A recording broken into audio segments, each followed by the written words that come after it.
નમસ્કાર. આજે આપણે અધ્યયન સંપુટ ગુજરાતી ધોરણ 2 પ્રજ્ઞા દ્વિતીય સત્ર પંખીની દુનિયા આ એકમ વિશે આપણે ચર્ચા કરીશું અને સાથે સાથે લેખન કાર્ય પણ કરીશું. તો પંખીની દુનિયા એકમની આપણે શરૂઆત કરીએ પહેલા એકમની પૂર્વ તૈયારી સ્વરૂપે અહીંયા જે લિસ્ટ આપેલું છે એમાંથી આપણે વસ્તુઓ હાથ વગી રાખવી પડે અને પછી આપણે એકમની શરૂઆત કરવી પડે. તો આપણે પહેલા તો ગીત ગાઈએ એમાં પઠણ, ગાન, જીલગાન અને સમૂહગાન કરવાનું છે. તો હું તમને માત્ર ગાન કરી બતાવીશ. તો આપણે બધા જોઈએ. અહીંયા પંખીઓ આપેલા છે, કાગડો છે, પોપટ છે, મોર, કોયલ, બાજ, કુકડો, કબૂતર અને કાબર આપેલી છે. તો આપણે અહીંયા કવિતા ગાઈએ અને સમજીએ. તો કલબલ કલબલ કરતી ને જાડે જાડે ફરતી, સૌની નકલ કરતી, બોલો કોની આ વાત છે? એ તો કાબરબાઈ છે, એ તો કાબરબાઈ છે. રંગ ભૂરો પીંછા જાજા, માથે રાખે કલગી, આંગણે આવી નૃત્ય કરે, એવી એની હસ્તી. બોલો કોની આ વાત છે? એ તો મોરબાઈ છે, એ તો મોરબાઈ છે. શેરીમાં ગુમે છે ને પરોઢિયે બોલે છે, કુકડે કૂક બોલે, બોલો કોની આ વાત છે? એ તો કુકડાબાઈ છે, એ તો કુકડાબાઈ છે. રંગે છે કાળી ને પંચમ સૂરે ગાય છે, કુહુ કુહુ બોલે, બોલો કોની આ વાત છે? એ તો કોયલબાઈ છે, એ તો કોયલબાઈ છે.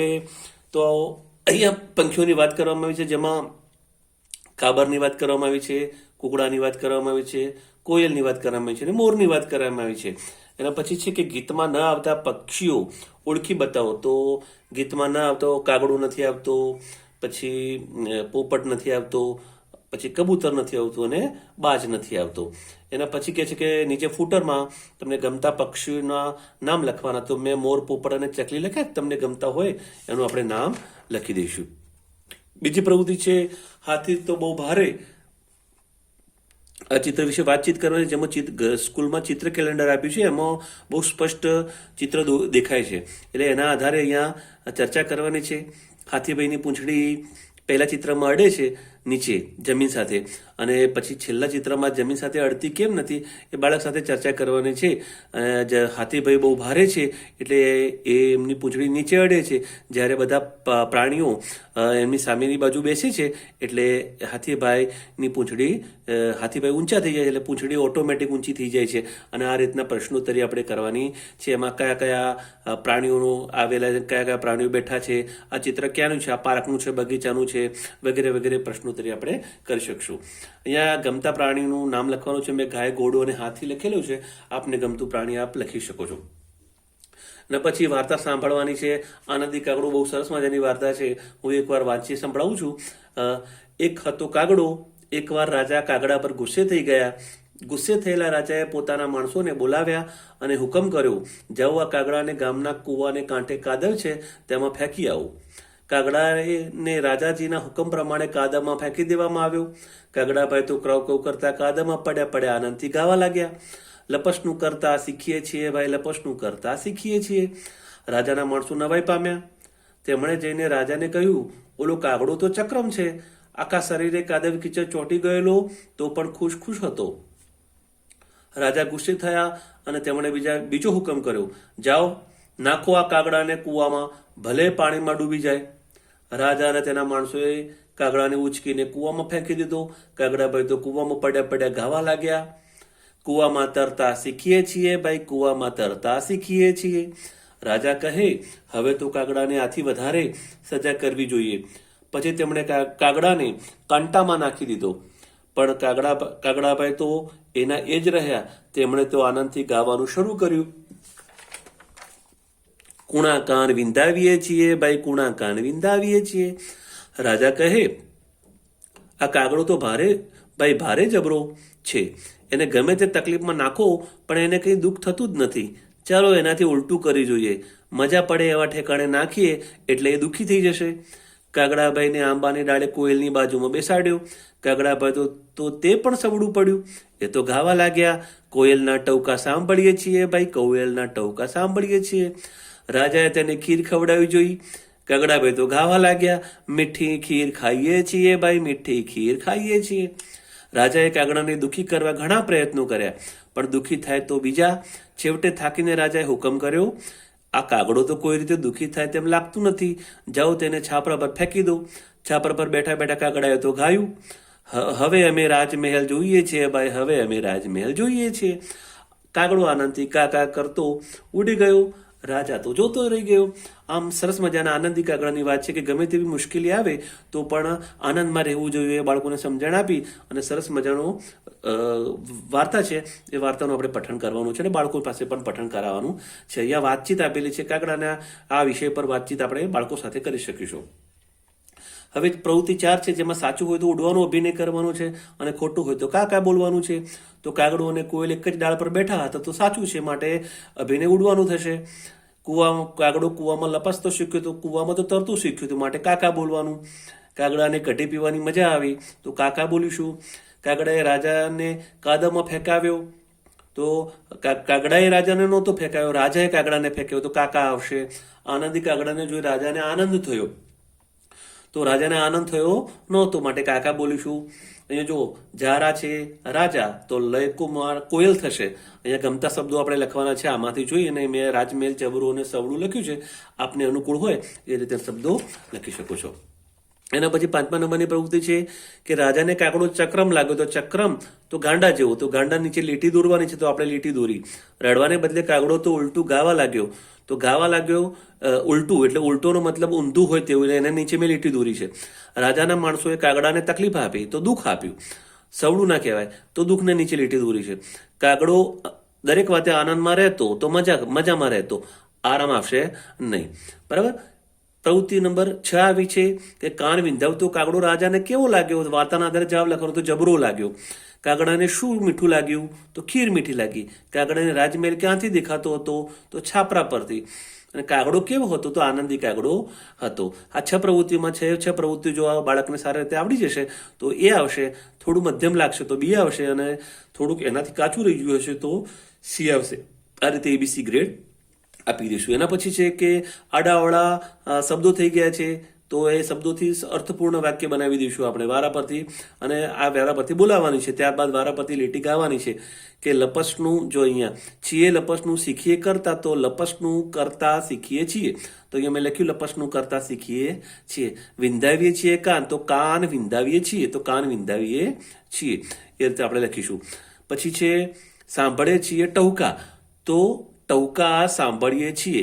અહીંયા લખવાનું ટહુકા સાંભળીએ છીએ. કૂવામાં છીએ તરતા શીખીએ તો કૂવામાં તરતા શીખીએ છીએ. અહીંયા લખવાનું છે. છીએ ખાઈએ મીઠી ખીર તો મીઠી ખીર ખાઈએ છીએ. આ મેં લખ્યા નથી પણ આ આપણે લખવાનો પ્રયાસ કરશો. અહીંયા લેજ મારા છે તો રાજમહેલ, અહીંયા 3 વાર રાજમહેલ લખવાનું છે. મેં અમુક બાબતો બાકી રાખી છે જે આપના માટે. બરાબર છે. હવે કાગડો આવું ક્યારે ગાય? તો રાજા તારે બંગલો મોટો લાવ મોબાઈલ પાડું ફોટો. તો બંગલો રાજાનો કઈ રીતે દેખાય છે? તો રાજમહેલમાં જ્યારે કાગડો જાય છે ત્યારે દેખાય છે. તો આ રાજમહેલ વાળી લીટીમાં આવું ગાશે. કૂવો તો મારો સ્વિમિંગ પુલ, આ તો છે તરવાની સ્કૂલ. તો સ્વિમિંગ પુલ જ્યારે કૂવામાં નાખે છે ને રેડકાને તો એ વખતે અહીંયા ગાશે. મીઠી મીઠી ખીર ખાएंगे મીઠી મીઠી ગીત ગાएंगे. તો રાજા જ્યારે ખીર ખવડાવે છે એ વખતે આ કાગડો બોલી શકે, આવું ગાઈ શકે. નહીં ચૂભેગા કંઈ કાંટા નહીં ચૂભેગા, જ્યારે કાંટામાં નાખે છે ત્યારે આ ગાઈ શકે. મીઠી કૂક સુનાતી કોયલ રાની, કોયલની પાસે જ્યારે બેસાડે છે ત્યારે મીઠી કૂક સુનાતી કોયલ રાની, મધુર ગીત ગાતી કોયલ રાની, આવું કાગડો ગાઈ શકે છે. હવે જોડીમાં કાર્ય કરવાનું છે, જેમાં આનંદી કાગડાની જગ્યાએ ફરિયાદી કાગડો, અહીંયા આનંદી કાગડો છે ને અહીંયા ફરિયાદી કાગડો છે. પછી શું વચ્ચે પ્રવૃત્તિ થાય છે? તો શું પ્રવૃત્તિ થાય? ત્યારે ફરિયાદી કાગડાને ઊંધું પડે અને આનંદી કાગડાને સમૂહ પડે. દાખલા તરીકે મજા ક્યારે પડે? તો ખીર ખવડાવીએ એ વખતે આનંદી કાગડાને મજા પડશે. તો આના તો ખીર ખવડાવે એટલે એને ઉલટી થશે. એટલે ત્રણેયમાં સરખો કલર પૂર્યો છે. હવે અહીંયા જુઓ, તરતા આવડી જશે. તો તરતા ક્યારે આવડી જશે? તો આપણે અહીંયા દેખવાનું કે કૂવામાં નાખીએ તો તરતા આવડે આનંદી કાગડાને. તો તરતા કૂવામાં નાખીએ તો જ તરતા આવડશે. પણ આને તો શું થશે? આ ડૂબી જશે, આને ઊંધું થશે ફરિયાદી કાગડાને. એટલે આમાં કૂવામાં નાખીએ અને તરતા આવડી જશે. આ ત્રણમાં સરખો કલર આપણે રંગ પૂરીશું. એના પછી કાન વિંધાવીશ તો કાન ક્યારે વિંધાવશે કાગડો? તો કાંટામાં નાખીએ ત્યારે. તો આને કાંટા વાગી જશે એટલે આ ત્રણમાં સરખો રંગ પૂરીશું. રાજમહેલ ક્યાંથી જોઈશે? તો કાગડો છાપરા પરથી જોઈશે. તો આના તો રાજમહેલ જોતા છાપરા પર ફેંકીએ તો હાડકા ભાંગી જશે. એટલે આ ત્રણમાં સરખો રંગ પૂરીશું. લપસણું ક્યારે થશે? તો લપસણું કરવા માટે કાદામાં નાખીશું આ નદી કાગળ તો લપસણું થશે. પણ આને લપસણું નહીં થાય, આને ઘસીને નાહવું પડશે. તો આ ત્રણમાં સરખો સમાન રંગ પૂરીશું. 10મા નંબરની પ્રવૃત્તિ છે તો એમાં પક્ષીઓની ઓળખ કરવાની છે. સુરખાબ છે, ફૂલ સૂંઘણી છે, પછી સુઘરી છે, પોપટ છે, બગલો છે અને અહીંયા લક્કડખોદ આપેલું છે. બરાબર છે. આ પંખીઓને આપણે વ્યવસ્થિત તો એના વિશે આપણે જોડવા માટે બોર્ડ બુક 5 નંબરનું છે, 5 નંબરની બોર્ડ બુક. એ બોર્ડ બુકમાં પંખીઓની બધી માહિતી આપેલી છે. તો આપણે બધા એમાં બોર્ડ બુક 5માં જોઈશું. પછી કહે છે કે કાગડો તો ડોગકા તો ચકલી, તો કાગડો તો ચકલી. આપણે અહીંયા કાગડો કરીશું, કાગડો તો ચકલી. એના પછી છે આ વાતચીત છે અને પક્ષીઓના નામની યાદી બનાવવાની છે. જેમને હમણાં જ વાત કરી બોર્ડ બુક નંબર 5 જોશો એટલે બધી પક્ષીઓની બધી માહિતી તેમાં નાના ચિત્ર સાથે આપેલી છે. એના પછીની આંચાકાનાજી રમત રમવાની છે, સ્ટીક પપેટ બનાવવાની છે અને બાળકોને એ આંચાકાનાજી રમત રમાડવાની છે. 13મા નંબરની પ્રવૃત્તિ છે ગાવાની છે કે જો પઠન ગાન, જીલ ગાન, સમૂહ ગાન કરવાનું છે અને સરખા લાગતા ઉચ્ચારવાળા શબ્દો આપણે એને જોવાના છે. તો ભારે ચતુર કાગડાની જાત, સાંભળો બાળક એની વાત.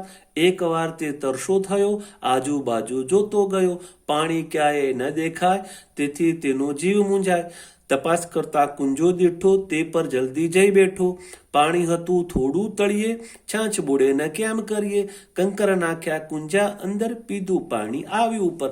તો સરખા જે શબ્દો છે અહીંયા લખેલા છે. મેં એક શબ્દ લખેલું છે તો આ બે શબ્દો સરખા છે તો અહીંયા લખવાના છે. અહીંયા સરખા શબ્દો. આ ચતુર કાગડાની એક સરસ મજાની વાર્તા છે. એ વાર્તા લગભગ બાળકોને ખ્યાલ હશે અને આપણે બાળકોને વાર્તા કઈ સંભળાવવાની છે.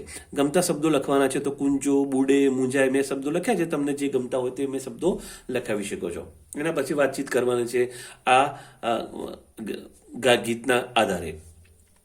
ગીતની ઘટનાને યોગ્ય ક્રમ આપો. તો અહીંયા ગીતની જે ઘટના બની એમાં સૌપ્રથમ શું થશે કે કાગડાને પાણી પીવું હતું, એના પછી એને વાસણ જોયું, 2 નંબર આવશે. 3 નંબરમાં પાણી ચાંચ સુધી પહોંચતી નહોતી અને 4 નંબરમાં એને પછી પથરા નાખ્યા અને 5મા નંબરમાં કાગડો હવે તરસ્યો રહ્યો નથી. કાગડો હવે તરસ્યો રહ્યો નહોતો. હવે અહીંયા વાંચીમાર રમત રમવાની છે અને અહીંયા જે છૂટું પાડવું છે અગડમ બગડમ, તો અગડમ અને બગડમ આપણે છૂટું પાડી દઈશું. એના પછી છે જોડીમાં બેસી એકબીજાને વાંચી સંભળાવવાનું છે. સરસ છે કે ગુ ગુ બોલું છું, ભલું ભોળું પંખી છું, ચણ ચણવા ચબૂતરે જાઉં, બોલો બેન હું કોણ છું? તો કબૂતર છે. હાવ હાવ કરું છું, ચોકી ફેરો ભરું છું, બિલ્લીને ડરાવું છું, બોલો ભાઈ હું કોણ છું? તો કૂતરું છે.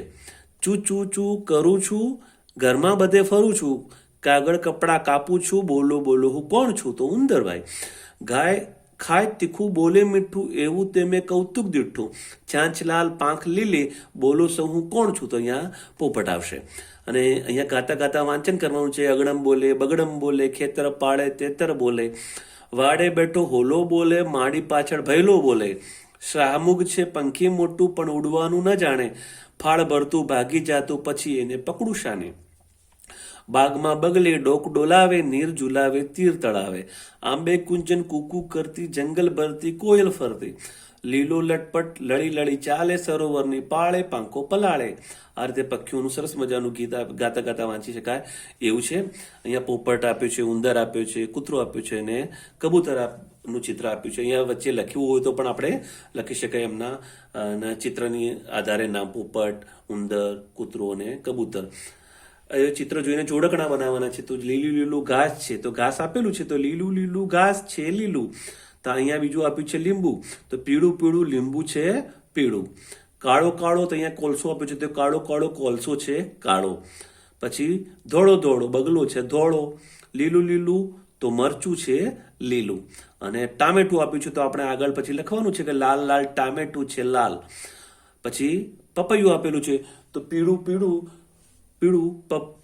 પપૈયું છે પીળું. આ રીતે અહીંયા મારું છાપું આપ્યું. છાપામાં એક લેખ લખેલો છે બીજા ધોરણના બાળકે અને પછી છપાવવા માટે આપેલો છે અને પંખી વિશે સરસ મજાની વાત છે એ આપણે આને સરસ રીતે વાંચી લઈશું. એના પછી ઊંચે ઉડતા પક્ષીઓ તો સમડી છે ઊંચે ઉડે, લાંબી ચાંચવાળા તો લક્કડખોદ, ઓછી ઊંચાઈએ ઉડી શકતા કુકડો, એકથી વધુ રંગોવાળો મોર, રાત્રે જોવા મળતું ઘુવડ, કલગીવાળું કૂકડો, લાંબા પીંછાવાળું મોર, મધુર અવાજવાળા કોયલ, પાણીમાં રહેતા તો બતક, અને ફકરામાં ન હોય આ ફકરો જે આપેલો છે આપણે વાંચશું તો એમાં પોપટનું નામ નથી, તો મેં અહીંયા લખ્યું છે પોપટ. પછી આપણે વધારાનું ઉમેરી શકીએ કે સુંદર માળો કોણ બનાવે, તો સુગરી.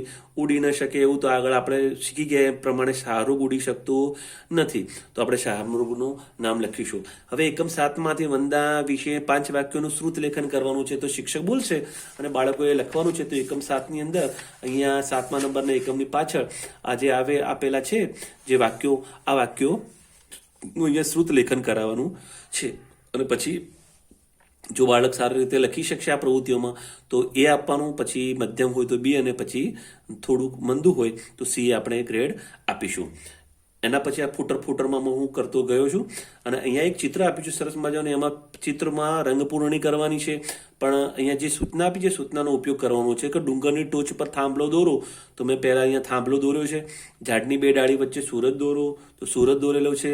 સૂરજની જમણી બાજુ ડાળી પર તારા દોરવાના, અહીંયા 2 તારા બતાવ્યા છે. અને ડાબી બાજુની ડાળી પર કેરી દોરી, તો અહીંયા કેરી મેં દોરી. મોટા વાદળમાં હોડી દોરી છે. પછી નાના વાદળમાં માછલી દોરો, તો માછલી દોરી છે. થાંભલા પર તિરંગો દોરો, તો આ જે આગળ આપણે થાંભલો દોર્યો તો એમાં તિરંગો બતાવી દઈશું. પાણી પર તરતા 2 પતંગિયા, તો 2 પાણી પર તરતા પતંગિયા બતાવ્યા છે. અને થડમાં 2 આંખો ને 1 નાક દોરવું, તો થડમાં 2 આંખો ને 1 નાક બતાવ્યું છે. પેન્ટર તરીકે તમારું નામ નદીના પાણી પર લખો, તો અહીંયા નદીના પાણી પર આપણે પેન્ટર તરીકે નામ આપણે લખી દઈશું. એના પછી એકમ પૂરો થાય છે. અર્લી રીડર 15 નિસ્વાર્થ મિત્રતા વાંચવા કહો. અર્લી રીડરમાં આપણે 15 નંબરનું વાંચવાનું, નિસ્વાર્થ મિત્રતા અને વાંચન કરવાનું છે. અહીંયા સરસ મજાનો જોક્સ આપ્યો છે. એ જોક્સ વાંચી તમારા શિક્ષક સંભળાવશે એટલે સરસ મજાનું હાસ્ય થશે, એવું સરસ મજાનું જોક્સ છે. એના પછી આપણે જેમ જેમ પ્રવૃત્તિ આપણે ચાલતી જશે, મેં આગળ પણ એકમમાં વાત કરેલી હતી એ પ્રમાણે જો 1 નંબરની પ્રવૃત્તિ સારી થઈ હશે તો આપણે ગોળ કરીશું, અને તો જો ઓછું આવડતું હશે તો આપણે અર્ધવર્તુળ કરીશું. આ રીતે આપણો એકમ પૂરો કરીએ છીએ. આશા છે કે તમને એકમ ગમ્યો હશે. ચેનલને લાઇક, શેર અને સબસ્ક્રાઈબ કરજો. થેન્ક યુ, ધન્યવાદ.